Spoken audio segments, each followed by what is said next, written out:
ಗಡಿಯಲ್ಲಿ ಪಾಕಿಸ್ತಾನ ಯುದ್ಧಕ್ಕೆ ಸಂಚು. ಭಾರತಕ್ಕೆ ನೇರವಾಗಿ ಗುರಿಯಿಟ್ಟ 250 ಪಿರಂಗಿಗಳು.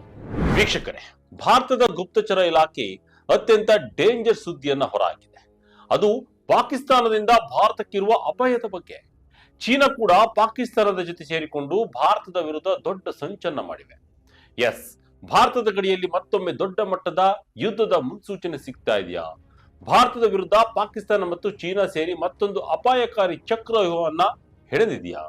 ಹೌದು, ಭಾರತೀಯ ಗುಪ್ತಚರ ಇಲಾಖೆಯಿಂದ ಹೊರಬಿದ್ದಿರುವ ಆ ಒಂದು ಶಾಕಿಂಗ್ ಸುದ್ದಿ ಈಗ ದಕ್ಷಿಣ ಏಷ್ಯಾದ ಭದ್ರತಾ ವಲಯದಲ್ಲಿ ದೊಡ್ಡ ಬಿರುಗಾಳಿಯನ್ನ ಎಬ್ಬಿಸಿದೆ.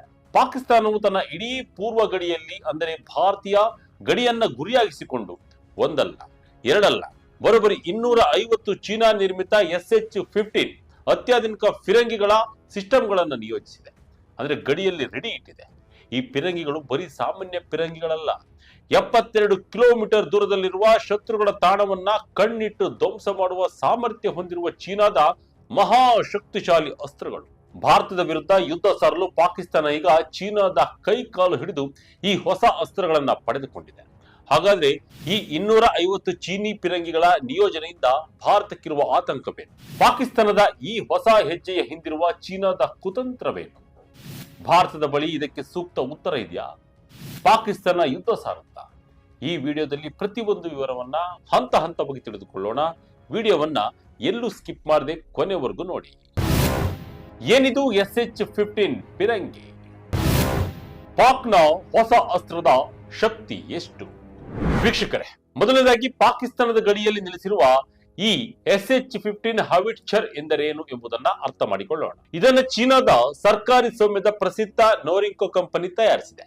ಚೀನಾ ಸೇನೆ ಬಳಸುವ PCL-181 ಫಿರಂಗಿಯ ರಫ್ತು ಆವೃತ್ತಿಯೇ ಈ SH-15. ಇದು ಸಾಂಪ್ರದಾಯಿಕ ಫಿರಂಗಿಗಳಂತೆ ಒಂದೇ ಕಡೆ ಸ್ಥಿರವಾಗಿರುವುದಿಲ್ಲ. ಬದಲಿಗೆ 6x6 ರಕ್ಷಿತ ಟ್ರಕ್ ಚಾಸಿಸ್ ಮೇಲೆ ಇದನ್ನು ಅಳವಡಿಸಲಾಗಿದೆ. ಇದರ ಪ್ರಮುಖ ವೈಶಿಷ್ಟ್ಯಗಳನ್ನ ನಾವು ನೋಡ್ತಾ ಹೋದಾದ್ರೆ, ಇದು ಗಂಟೆಗೆ 90 ಕಿಲೋಮೀಟರ್ ವೇಗದಲ್ಲಿ ರಸ್ತೆಯಲ್ಲಿ ಚಲಿಸಬಲ್ಲದು.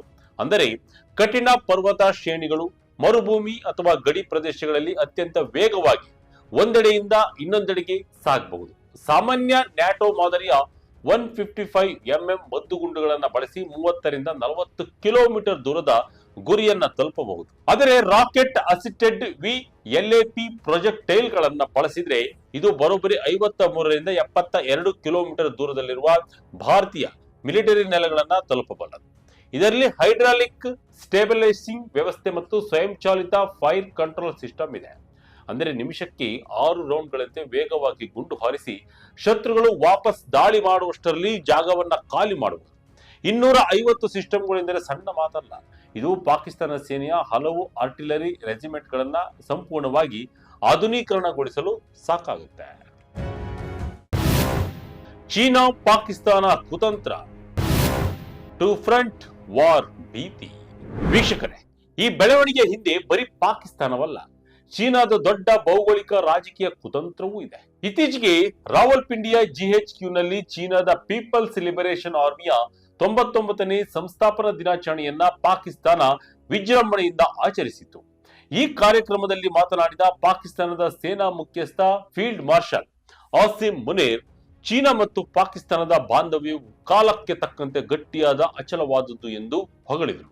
ಈ ಸಮಾರಂಭದಲ್ಲಿ ಚೀನಾದ ರಾಯಭಾರಿ ಜಿಯಾಂಗ್ ಝೈಡಾಂಗ್ ಸೇರಿದಂತೆ ಉನ್ನತ ಮಟ್ಟದ ಮಿಲಿಟರಿ ಅಧಿಕಾರಿಗಳು ಭಾಗವಹಿಸಿದರು. ಚೀನಾ ಮತ್ತು ಪಾಕಿಸ್ತಾನದ ಕೇವಲ ಅಸ್ತ್ರಗಳನ್ನ ಮಾರಾಟ ಮಾಡುತ್ತಿಲ್ಲ, ಬದಲಿಗೆ ಎರಡೂ ದೇಶಗಳ ಪಡೆಗಳು ಒಟ್ಟಾಗಿ ಯುದ್ಧ ತಂತ್ರಗಳನ್ನ ಅಭ್ಯಾಸ ಮಾಡ್ತಾ ಇದ್ದಾವೆ. ಯುದ್ಧದ ಸಮಯದಲ್ಲಿ ಪರಸ್ಪರ ಡೇಟಾ ಮತ್ತು ಉಪಗ್ರಹ ಮಾಹಿತಿಯನ್ನ ಹಂಚಿಕೊಳ್ಳುವ ತಂತ್ರಜ್ಞಾನವನ್ನ ಬೆಳೆಸಿಕೊಳ್ತಾ ಇದೆ. ಇದರಿಂದ ಭಾರತಕ್ಕಿರುವ ಸವಾಲೇನು? ಭಾರತವು ಒಂದೇ ಸಮಯದಲ್ಲಿ ಟೂ ಫ್ರಂಟ್ ವಾರ್, ಅಂದರೆ ಉತ್ತರದಲ್ಲಿ ಚೀನಾ ಮತ್ತು ಪಶ್ಚಿಮದಲ್ಲಿ ಪಾಕಿಸ್ತಾನ, ಎರಡೂ ಕಡೆಯಿಂದಲೂ ಒಂದೇ ಬಾರಿಗೆ ಯುದ್ಧವನ್ನ ಎದುರಿಸಬೇಕಾದ ಪರಿಸ್ಥಿತಿಯನ್ನ ಸೃಷ್ಟಿಸುವುದು ಚೀನಾದ ತಂತ್ರವಾಗಿದೆ. ಶತ್ರುಗಳ ತಂತ್ರಕ್ಕೆ ಭಾರತದ ಸಿದ್ಧತೆ ಏನು? ಈಗ ನಿಮ್ಮ ಮನಸ್ಸಿನಲ್ಲಿ ಒಂದು ಪ್ರಶ್ನೆ ಮೂಡಬಹುದು. ಪಾಕಿಸ್ತಾನ 250 ಚೀನಿ ಫಿರಂಗಿಗಳನ್ನ ತಂದಿಟ್ಟುಕೊಂಡಿದೆ, ಹಾಗಾದ್ರೆ ಭಾರತ ಸುಮ್ಮನೆ ಕುಳಿತಿದ್ಯಾ? ಖಂಡಿತ ಇಲ್ಲ. ಭಾರತೀಯ ಸೇನೆಯು ಪಾಕಿಸ್ತಾನದ ಯಾವುದೇ ಸಾಹಸಕ್ಕೂ ತಕ್ಕ ಉತ್ತರ ನೀಡಲು ತನ್ನದೇ ಆದ ಶಕ್ತಿಶಾಲಿ ಆರ್ಟಿಲರಿ ಪಡೆಯನ್ನ ಸಜ್ಜುಗೊಳಿಸಿದೆ. ಮೊದಲನೇದಾಗಿ K9 ವಜ್ರ T ದಕ್ಷಿಣ ಕೊರಿಯಾದ ತಂತ್ರಜ್ಞಾನದೊಂದಿಗೆ ಭಾರತದಲ್ಲೇ ತಯಾರಾಗುತ್ತಿರುವ ಸ್ವಯಂ ಚಾಲಿತ ಫಿರಂಗಿ. ಇದು ಮರುಭೂಮಿ ಮತ್ತು ಪರ್ವತ ಪ್ರದೇಶಗಳಲ್ಲಿ ಚೀನಾದ SH-15 ಗಿಂತಲೂ ಹೆಚ್ಚು ರಕ್ಷಣೆ ಮತ್ತು ಕಠಿಣ ದಾಳಿ ಸಾಮರ್ಥ್ಯವನ್ನು ಹೊಂದಿದೆ. ಇನ್ನು ಎರಡನೇದಾಗಿ ATA-GS ಮತ್ತು ಧನುಷ್. ಭಾರತದಲ್ಲಿ ಸ್ವದೇಶಿಯಾಗಿ ತಯಾರಾದ 155mm 52 ಕಲಿಬರ್ ಫಿರಂಗಿಗಳು. ಇವು ಸುಧಾರಿತ ತಂತ್ರಜ್ಞಾನ ಹೊಂದಿದ್ದು ದೂರದ ಗುರಿಗಳನ್ನ ನಿಖರವಾಗಿ ಹೊಡೆದುರುಳಿಸಬಲ್ಲವು. ಇನ್ನು ಮೂರನೇದಾಗಿ ಪಿನಾಕ MRLS. ಭಾರತದ ಪಿನಾಕ ರಾಕೆಟ್ ವ್ಯವಸ್ಥೆಯು ಕೇವಲ ಕೆಲವು ಸೆಕೆಂಡುಗಳಲ್ಲಿ ಶತ್ರುಗಳ ಇಡೀ ಫಿರಂಗಿ ಪಡೆಯನ್ನೇ ಧ್ವಂಸ ಮಾಡುವ ಸಾಮರ್ಥ್ಯವನ್ನು ಹೊಂದಿದೆ. ಇನ್ನು ನಾಲ್ಕನೇದಾಗಿ ಸ್ವಾತಿ ರಾಡರ್. ಶತ್ರುಗಳು ಎಲ್ಲೇ ಅಡಗಿ ಗುಂಡು ಹಾರಿಸಿದ್ರೂ ಆ ಫಿರಂಗಿ ಎಲ್ಲಿದೆ ಎಂಬುದನ್ನ ಕೆಲವೇ ಸೆಕೆಂಡುಗಳಲ್ಲಿ ಪತ್ತೆ ಹಚ್ಚಿ ಭಾರತೀಯ ಪಡೆಗಳಿಗೆ ನಿಖರ ಲೊಕೇಶನ್ ನೀಡುವ ಸ್ವಾತಿ ರಾಡರ್ ಸಿಸ್ಟಮ್ ಭಾರತದ ಬಳಿ ಇದೆ. ಇದರ ಜೊತೆಗೆ ಭಾರತದ ಉಪಗ್ರಹ ಕಣ್ಣುಗಳು ಮತ್ತು ಡ್ರೋನ್ ನೇತ್ರಗಳು ಗಡಿಯಲ್ಲಿ ಪಾಕಿಸ್ತಾನದ ಪ್ರತಿಯೊಂದು SH-15 ಚಲನವಲನಗಳನ್ನ 24 ಗಂಟೆಯೂ ಸೂಕ್ಷ್ಮವಾಗಿ ಗಮನಿಸ್ತಾ ಇವೆ. ಸೇಡಿಗಾಗಿ ಕಾಯುತ್ತಿದೆಯಾ ಪಾಕಿಸ್ತಾನ?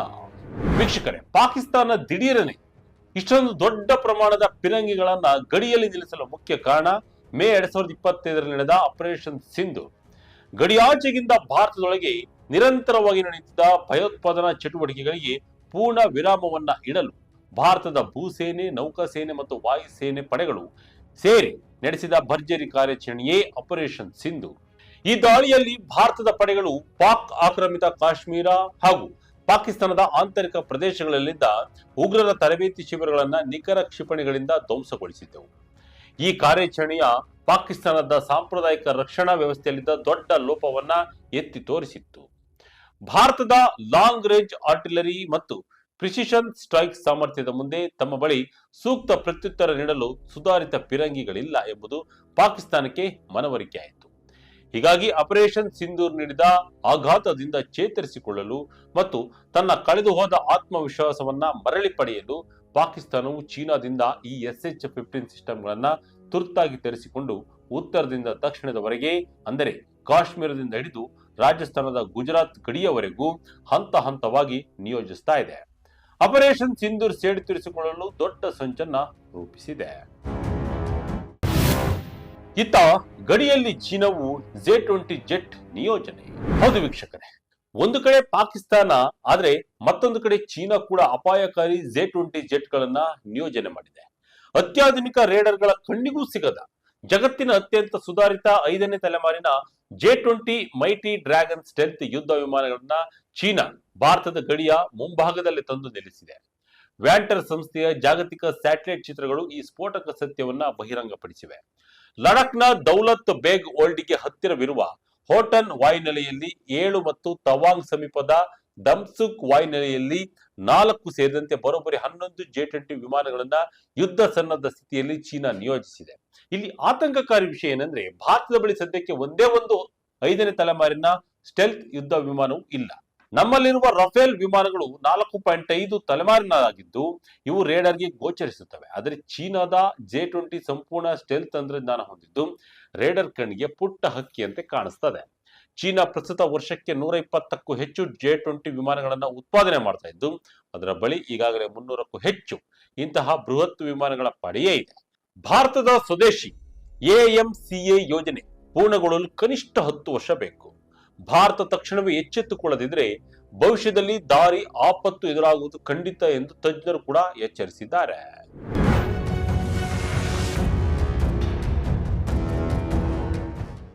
ಕೊನೆಯದಾಗಿ ಚೀನಾ ಮತ್ತು ಪಾಕಿಸ್ತಾನದ ಈ ಕುತಂತ್ರ ದಕ್ಷಿಣ ಏಷ್ಯಾದಲ್ಲಿ ಯುದ್ಧದ ಕಾರ್ಮೋಡಗಳನ್ನ ಕವಿಯುವಂತೆ ಮಾಡಿದೆ.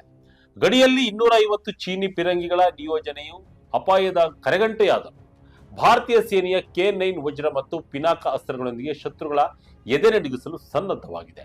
ಆಪರೇಷನ್ ಸಿಂಧೂರ್ನಿಂದ ಕಂಗಾಲಾಗಿರುವ ಪಾಕಿಸ್ತಾನ ಚೀನಾದ ಹೆಗಲ ಮೇಲೆ ಕೈ ಹಾಕಿ ಭಾರತವನ್ನ ಬೆದರಿಸಲು ಸಂಚು ರೂಪಿಸ್ತಾ ಇದೆ. ಆದರೆ ಇಂದಿನ ನವಭಾರತವು ತನ್ನ ಭೌಗೋಳಿಕ ಭದ್ರತೆಯ ವಿಷಯದಲ್ಲಿ ಯಾವುದೇ ರಾಜಿ ಮಾಡಿಕೊಳ್ಳುವುದಿಲ್ಲ. ಶತ್ರುಗಳ ಪ್ರತಿಯೊಂದು ಗುಂಡಿಗೂ 100 ಪಟ್ಟು ತಿರುಗೇಟು ನೀಡುವ ತಾಕತ್ತು ಭಾರತೀಯ ಪಡೆಗಳಿಗಿದೆ. ವೀಕ್ಷಕರೇ, ಈ ಕುರಿತು ನಿಮ್ಮ ಅಭಿಪ್ರಾಯವೇನು? ಪಾಕಿಸ್ತಾನದ ಈ ಕುತಂತ್ರಕ್ಕೆ ಭಾರತ ಹೇಗೆ ಉತ್ತರವನ್ನು ನೀಡಬೇಕು? ಕಮೆಂಟ್ ಮಾಡಿ ತಿಳಿಸಿ.